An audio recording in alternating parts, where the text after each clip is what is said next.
ቁጥር 8 ላይ ይቅርታ የትኛው ቁጥር 8?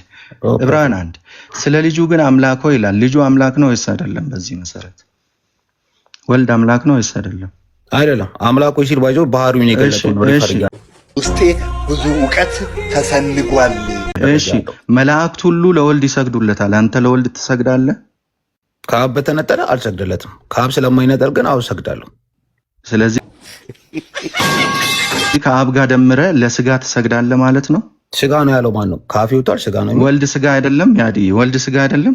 ከመንፈስ አንፃር ከተናገረ ስጋ ይባላል እንጂ ሰው ወልድ ወልድ ስጋ አይደለም። ጋይስ ወልድ ስጋ ነው ያለ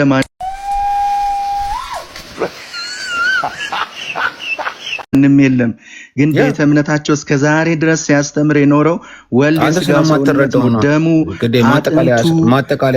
ሰዋዊ ንጥረ ነገሩ ብሎ ነው ቤተ እምነቱ ሲናገር የነበረው። ያዲ ኮንትራዲክት አደረገ። ቻው ያዲ